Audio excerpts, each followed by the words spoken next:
माँ देखो ना, कहीं पटाखे फूट रहे हैं। हाँ तो आसपास कहीं शादी है क्या? हाँ होगी शायद। माँ चलो ना, हम भी चलते हैं वहाँ। बढ़िया बढ़िया खाना मिलेगा, आइसक्रीम होगी और सुंदर सी दुल्हन भी होगी। चलो ना माँ। अरे पगली, किसी की शादी में ऐसे ही नहीं चले जाते हैं जब तक कोई आने का न्योता ना दे। इतने सारे लोग होंगे वहाँ, कोई हमें कैसे पहचानेगा। चलो ना माँ। जिद मत कर, ऐसे नहीं होता है। और क्या छोटी, तू खुद सोच, अगर किसी ने हमसे कहा कि आप किस तरफ से हो या फिर शादी का कार्ड ही मांग लिया तो फिर हम क्या करेंगे, बोल। काजल के पिता का बहुत पहले ही निधन हो गया था, जिसके बाद कमला अपने दोनों बच्चों को लेकर शहर आ गई थी। उसने बड़ी तकलीफें उठाकर दोनों बच्चों को पाला और फिर उस दिन काजल को दुखी देखकर, अमित एक काम कर, ये 20 रुपए ले जा और काजल को आइसक्रीम खिला ला और तू भी खा लेना। ठीक है माँ, पर वो तो अच्छा खाने के मूड में थी, बस आइसक्रीम से मान जाएगी क्या? अब उतना कुछ खरीदने के पैसे तो नहीं है मेरे पास, क्या पता इस आइसक्रीम से उसके कलेजे को कुछ ठंडक पड़ जाए। ठीक है माँ, मैं अभी जाता हूँ। फिर अमित काजल को लेकर एक दुकान पर गया और वहाँ से उसने आइसक्रीम खरीदकर काजल को खिला दी। मासूम काजल आइसक्रीम देखकर बहुत खुश हुई और शादी की बात भूल ही गई। इसी तरह कई दिन बीत गए और फिर एक दिन जब कमला घर के काम कर रही थी तभी, माँ एक बात पूछूं? हाँ बोलना। भैया की शादी कब होगी? ऐसे क्यों पूछ रही है? भैया की शादी कर दो, फिर तो मैं ढेर सारे गोलगप्पे खाऊंगी, ढेर सारी चाउमीन, ढेर सारी गर्मा गर्म कॉफी पीऊंगी और ढेर सारी आइसक्रीम भी खाऊंगी और खूब डांस करूंगी, और जब थक जाऊंगी तो ढेर सारी कोल्ड ड्रिंक पीकर फिर से डांस करूंगी। और फिर ढेर सारा बीमार पड़ के ढेर सारे इंजेक्शन भी लगवा लेना, ठीक है? माँ देखो ना भैया क्या बोल रहे हैं। ठीक ही तो कह रहा है, शादी की दावत में इतना खाएगी तो बीमार तो पड़ ही जाएगी। अच्छा ठीक है, पर ये तो बताओ कि भैया की शादी कब करा रही हो? काजल की बात सुनकर अमित और कमला हंसने लगे। काजल को शादियों में जाना और शादी की दावतें खाने का कितना शौक था, ये वो दोनों अच्छे से जानते थे। और फिर एक दिन काजल की मुराद पूरी हो गई। कमला की पड़ोसन करुणा एक दिन कमला के घर आई और फिर, अरे कमला घर में हो क्या? हूं ना करुणा दीदी, आओ बैठो। बैठूंगी नहीं कमला, बहुत काम है रे, ये ले शादी का कार्ड। है? शादी? किसकी शादी है? तेरी सुमन दीदी की शादी का कार्ड है। अरे वाह दीदी, ये तो बड़ी खुशी की बात है। अब शादी कहाँ तय की? दिल्ली का है लड़का, अपनी दुकान है। आंटी जी, दीदी की शादी में खाने में क्या क्या बनवाओगी? हाँ ऐसे नहीं पूछते। कोई बात नहीं कमला, बच्ची है, जो तू खाना चाहे सब मिलेगा। ठीक है चलो अब मैं चलती हूँ। करुणा के जाते ही काजल नाचने लगी और फिर कुछ दिनों के बाद शादी का दिन आ गया।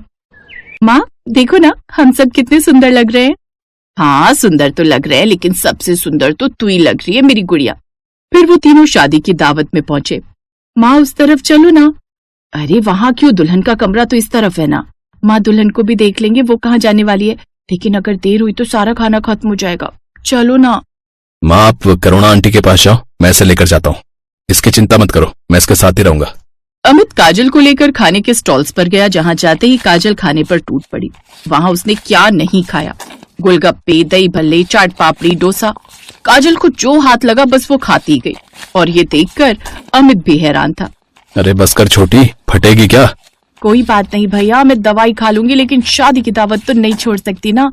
ऐसे ही किसी की भी शादी हो, काजल शादी की दावत का भरपूर मजा लेती थी। उसे तो बस शादी की दावतों का इंतजार रहता था। ऐसे ही कई साल बीत गए और फिर एक दिन अचानक कमला का भाई भगवान सिंह अपनी बहन के घर आया, जो काफी अमीर था। आओ आओ भैया, आज अचानक मुझ गरीब की याद कैसे आ गई? अरे अमीर गरीब का क्या है कमला, सब ऊपर वाले ने लिखा है। खैर मैं तो ये बताने आया हूँ कि अपने आशु की शादी तय हो गई है। अगले महीने की 15 तारीख को है शादी, तो देख लेना आ सको तो। कैसी बात कर दी भैया, मेरे भांजे की शादी में मैं नहीं आऊंगी। हाँ मामा जी, आशु भैया की शादी में तो हम जरूर आएंगे। अरे तू तो बड़ी हो गई रे काजल। आप आते ही नहीं हो ना हमें बुलाते हो, तो इतने साल बाद तो मैं आपको बड़ी लगूंगी ना मामा जी। मुंहफट काजल ने अपने मामा भगवान सिंह की बोलती बंद कर दी थी। उसकी बात का जवाब भगवान सिंह के पास नहीं था। उसने अगले ही पल शादी का कार्ड वहीं चारपाई पर रखा और अपनी कार में बैठकर वहां से चला गया। असल में भगवान सिंह बहुत ही घमंडी और मतलबी किस्म का इंसान था। बुरे वक्त में भी उसने कभी अपनी बहन कमला की मदद नहीं की, इसीलिए काजल और अमित को भगवान सिंह खास पसंद नहीं था। फिर भगवान सिंह के जाने के बाद अमित और काजल अपनी माँ के पास आए। माँ, क्या हमें आशु भैया की शादी में जाना चाहिए? मन तो नहीं है मेरा, लेकिन क्या करूं। आशु मेरा भांजा है, कहेगा कि एक ही बुआ है और वो भी नहीं आई। ऐसा सोचकर ही कमला अपने दोनों बच्चों को लेकर आशु की शादी में चली गई। शादी की सजावट बहुत बढ़िया थी। वहां हर तरफ बड़े और अमीर लोग महंगे कपड़े पहने घूम रहे थे। उनके सामने बेचारी कमला और उसके दोनों बच्चे खुद को छोटा महसूस कर रहे थे। और फिर काफी देर तक उन्हें पूछने या उनसे मिलने कोई भी नहीं आया। ये देखकर वहां मौजूद एक गार्ड उन्हें वहां से जाने के लिए कहने लगा। ठीक उसी वक्त काजल की नजर अपने मामा पर पड़ी। मामा जी, देखो ना, ये गार्ड हमें यहाँ से जाने के लिए कह रहा है। रहने दो, ये जानने वाले हैं। भगवान सिंह की बात सुनकर कमला और उसके दोनों बच्चे हैरान रह गए। अपनी बेइज्जती देखकर कमला से रहा नहीं गया और फिर वो तीनों वहां से निकल गए। कमला की आंखों में आंसू थे। फिर घर पहुंचकर, हम बस जानने वाले हैं। अरे, हम इतने गरीब दिख रहे थे क्या कि उन्हें आपको अपनी बहन बोलने में भी शर्म आई? अगर हमारी ऐसी ही बेइज्जती करनी थी तो फिर मामा ने हमें बुलाया क्यों? काजल और अमित का गुस्सा जायज था। उस दिन कमला बहुत रोई। उसे अपने भाई से ऐसी उम्मीद नहीं थी। इसी वजह से उसकी तबीयत खराब हो गई। वो काम पर भी नहीं जा पा रही थी, जिसकी वजह से घर की आर्थिक स्थिति खराब होने लगी और फिर मजबूरन अमित को पैसे कमाने के लिए काम ढूंढना पड़ा। माँ, मना मत करना, एक नौकरी मिल गई है। पर तेरी पढ़ाई? हो गई पढ़ाई, जितनी होनी थी। घर में राशन नहीं है, बेचारी काजल कुछ कहती नहीं है, लेकिन मुझे क्या दिखता नहीं है। वो तो ठीक है, पर काम क्या है और कितनी पगार मिलेगी? एक केटरर है, शादी बारात में खाना परोसने का काम है। महीने के 10,000 मिलेंगे। अमित की बात सुनकर कमला और काजल को बहुत दुख हुआ, लेकिन घर चलाने के लिए पैसे कमाने भी जरूरी थे, तो अमित ने उस केटरर के पास काम करना शुरू कर दिया। फिर कुछ दिनों के बाद, काजल, बहुत दिन हो गए ना, तो किसी शादी में नहीं गई? अब तेरा मन नहीं करता ढेर सारे गोलगप्पे और चाट खाने का? नहीं भैया, अब मन नहीं करता। अच्छा सुन, आज एक बहुत बड़ी शादी है, वहाँ ढेर सारे लोग आएंगे, तो भी चल मेरे साथ वहाँ। हाँ, ये ठीक रहेगा। जा काजल, तेरा भी मन बहल जाएगा। लेकिन किसी ने कुछ कहा तो? अरे कोई कुछ नहीं कहेगा, मैं मालिक से बात कर लूंगा। और फिर काजल अच्छे से तैयार हुई और अमित के साथ उस शादी में चली गई। और फिर क्यों, कैसा लगा खाना छोटी? खाना तो अच्छा है भैया, पर सजावट में मजा नहीं आया। अभी काजल ने इतना कहा ही था कि तभी उसके पीछे खड़ी एक औरत उसे घूरने लगी। उसका नाम शौरी था और असल में उसी ने वो पूरी वेडिंग प्लान की थी। एक्सक्यूज मी, क्या दिक्कत है यहाँ की डेकोरेशन में? नहीं, कोई दिक्कत नहीं मैम, ये तो बस। नहीं, तुम चुप रहो। ए लड़की, क्या बोल रही थी तुम? पर आप कौन है? मेरा नाम शौरी है। ये पूरी शादी मैंने प्लान की और ये डेकोरेशन भी। ओह, वैसे तो मैं बस ये कह रही थी कि वो पीले फूल ना टेंट के कलर से मैच नहीं कर रहे। इसकी जगह लाल फूल ज्यादा अच्छा लगते और वहाँ कितना खाली खाली लग रहा है। और वो उस जगह पर एक बढ़िया सा सेल्फी पॉइंट होना चाहिए था। इसी तरह काजल ने वहीं खड़े खड़े 3-4 चीजें बताई जो शौरी को भी ठीक लगी। तो उसने फौरन काजल के बताए हुए कुछ छोटे मोटे चेंजेस किए और फिर इंटरेस्टिंग। वैसे तुम करती क्या हो मिस काजल? जी मैं कुछ नहीं करती, बस घर पर रहती हूँ। अच्छा, तो मेरे लिए काम करोगी क्या? 25,000 सैलरी दूंगी, बोलो। शौरी की बात सुनकर अमित और काजल हैरान रह गए और फिर अगले ही दिन से काजल ने शौरी के पास काम करना शुरू कर दिया। धीरे धीरे वो ही शौरी की सारी बड़ी शादियां मैनेज करने लगी। और फिर एक दिन, मुझे बुरा लग रहा है कि तुम जा रही हो, पर अगर तुम अपना खुद का काम शुरू करना चाहती हो तो ऑल द बेस्ट। और हाँ, महीने में 2-3 शादियां मेरे लिए भी छोड़ देना यार। इसके बाद काजल ने शौरी को गले से लगा लिया। अब काजल अपना काम करने लगी थी। वो खुद एक वेडिंग प्लानर बन गई थी। उसने अपने साथ अपने भाई को भी लगा लिया। अब अमित खाने का सारा ठेका लेता और सजावट का सारा काम काजल देखती। दोनों भाई बहन खूब मेहनत कर रहे थे और अच्छा पैसा कमाने लगे थे। इसी तरह कुछ साल बाद, माँ, वो वहाँ भगवान मामा जी है ना? हाँ, वही हैं। और फिर काजल और कमला भगवान सिंह की तरफ बढ़े, जहाँ एक गार्ड भगवान सिंह से उसकी पहचान पूछ रहा था। और फिर, अरे गार्ड भैया, ऐसा मत करो, ये हमारे मामा जी हैं, परिवार है हमारा। और मामा जी, अमित भैया की शादी में कोई कमी तो नहीं लगी आपको? नहीं बेटा, सब कुछ एकदम शानदार है। कमाल कर दिया तुमने, सच में। हाँ। अच्छा, उधर शादी की दावत का सारा इंतजाम है, खाकर जरूर जाइएगा। नमस्ते। ये कहकर काजल अपनी माँ के साथ आगे बढ़ गई और पीछे खड़े भगवान सिंह की आंखें शर्म से नीचे हो गईं। उसे एहसास था कि उसने पैसों के घमंड में अपनी बहन और उसके बच्चों के साथ कितना बुरा बर्ताव किया था। उधर कमला मुस्कुराती हुई काजल का हाथ जोर से पकड़े हुए थी और उसके सिर पर प्यार से हाथ फेर रही थी।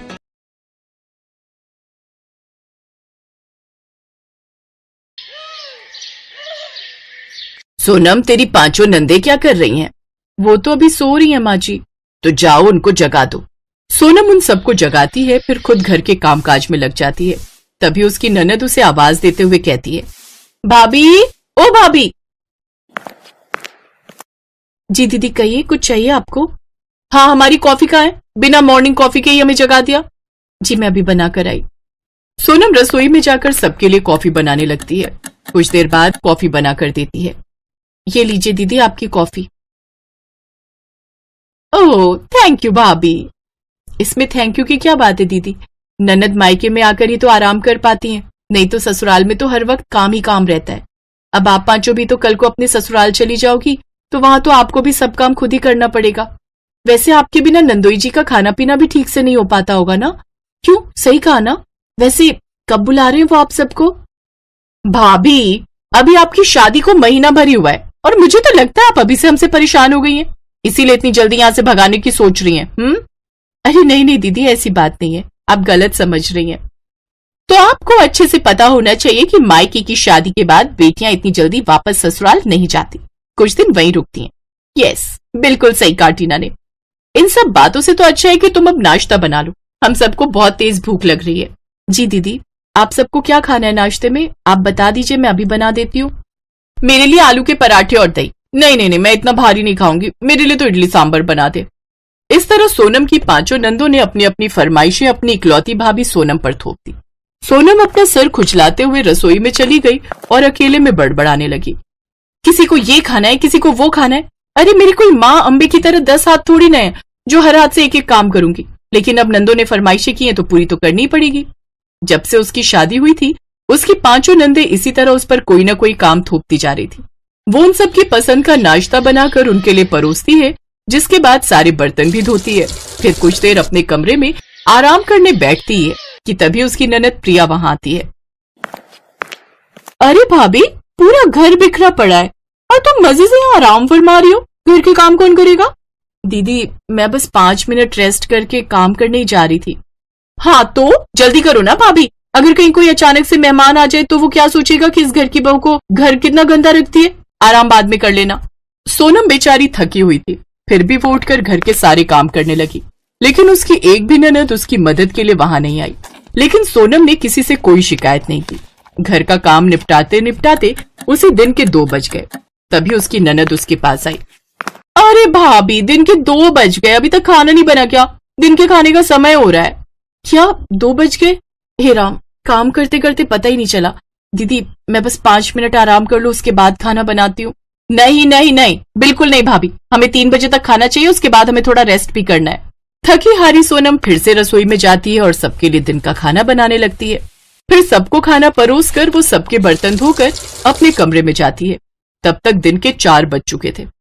अब तो सोनम भी उनसे परेशान होकर मन ही मन सोचती है, हे भगवान, अब तो हमारी शादी को भी महीना बीत गया, लेकिन ये नंदे हैं कि जाने का नाम ही नहीं ले रही। अगर ये इसी तरह यहाँ पड़ी रही तो मैं तो सूख कर कांटा हो जाऊंगी। लेकिन ऐसे ही काम का सिलसिला चलता रहा। उसकी नंदों को अब वहां पर 4 महीने हो गए और अब 4 महीने पूरे होने के बाद वो अपने ससुराल को लौट रही थी। फाइनली अब मुझे इन 5 से छुटकारा मिल जाएगा। अच्छा माँ, अब हम चलते हैं। ससुराल जाने का मन तो नहीं कर रहा, लेकिन जाना तो पड़ेगा ही ना। हाँ, मन क्यों करेगा जाने का, यहाँ मुफ्त की नौकरानी जो मिली हुई थी। फिर उसकी 5 नंदे विदा लेकर वहां से चली गई। उनके जाने के बाद सोनम बड़ी राहत महसूस कर रही थी। हाँ, आज शादी के बाद पहली बार मैं इस घर में आजाद महसूस कर रही हूँ। अब उसे तरह तरह का खाना भी नहीं बनाना पड़ता था। ऐसे ही 2 हफ्ते बीत गए और फिर एक रोज। सोनम, आज शाम तुम तैयार है ना? हम दोनों आज मूवी देखने जाएंगे और डिनर भी बाहर ही करेंगे। ठीक है जी, आप जल्दी से ऑफिस से लौट आना, फिर हम साथ में चलेंगे। विराज ऑफिस के लिए निकल गया और सोनम भी घर के कामों में लग गई। अब जल्दी से बाजार से जाकर कुछ सब्जियां ले आती हूँ, फिर माँ जी के लिए खाना बनाकर रख दूंगी। फिर मैं और विराज साथ में पिक्चर देखने चले जाएंगे। शाम के समय सोनम बाजार से सब्जी लेकर लौटी तो उसकी सास ने उससे कहा, अरे सोनम बहू, आ गई तू? चल अब जल्दी से कुछ बढ़िया बढ़िया खाना बनाने की तैयारी कर ले, घर में मेहमान आने वाले हैं। मेहमान? कौन? अरे तेरी 5 नंदे, और कौन। उनका फोन आया था, वो 5 आ रही हैं। खैर अच्छा ही है, वैसे भी उनके बिना ये घर सूना सूना लग रहा था। वो आ जाएंगी तो मेरा भी मन लगा रहेगा। हाँ, और मेरी वाट लगी रहेगी दिन रात काम करके। ये नंदे तो शादी के बाद भी मायके में ही पड़ी रहती हैं। सोनम विराज को फोन करके अपना प्रोग्राम कैंसिल करने के लिए कहती है, फिर बुरा सा मुंह बनाकर रसोई में जाकर खाना बनाने की तैयारी में लग जाती है। कुछ देर बाद उसकी पांचों नंदे घर आती हैं। कैसी हो दीदी आप सब? आओ बैठो। हम सब एकदम ठीक हैं। अच्छा माँ तुम बताओ तुम कैसी हो? मैं भी ठीक हूँ बेटी, लेकिन पहले से कमजोर लग रही हो। भाभी ठीक से खाना नहीं देती क्या? अरे नहीं ऐसी बात नहीं है बेटी, बस उम्र के हिसाब से अब ज्यादा खाया नहीं जाता। अच्छा माँ अब हमें बहुत भूख लगी है, भाभी को बोलो जल्दी से खाना लगा दे। हाँ दीदी आप सब हाथ मुंह धो लीजिए, मैं खाना लगा देती हूँ। अब फिर से वही दिनचर्या शुरू हो गई। सोनम सारा सारा दिन घर के कामकाज में लगी रहती। इतना सारा काम करके एक रोज उसकी हालत ऐसी हो गई कि सोनम चक्कर खाकर गिर गई। उसकी नंदे उसको काफी देर तक आवाज देती रही, लेकिन जब रसोई से कोई आवाज नहीं आई तो प्रिया रसोई में गई, जहाँ सोनम बेहोश पड़ी हुई थी। अरे भाभी क्या हुआ आपको? वो उसे कमरे में लेकर जाती है और डॉक्टर को फोन करती है। आपके लिए गुड न्यूज है, ये मां बनने वाली हैं, लेकिन हाँ ये बहुत ज्यादा कमजोर हैं और आप सबको इनका ख्याल रखना पड़ेगा, नहीं तो बच्चे की जान पर भी बन सकती है।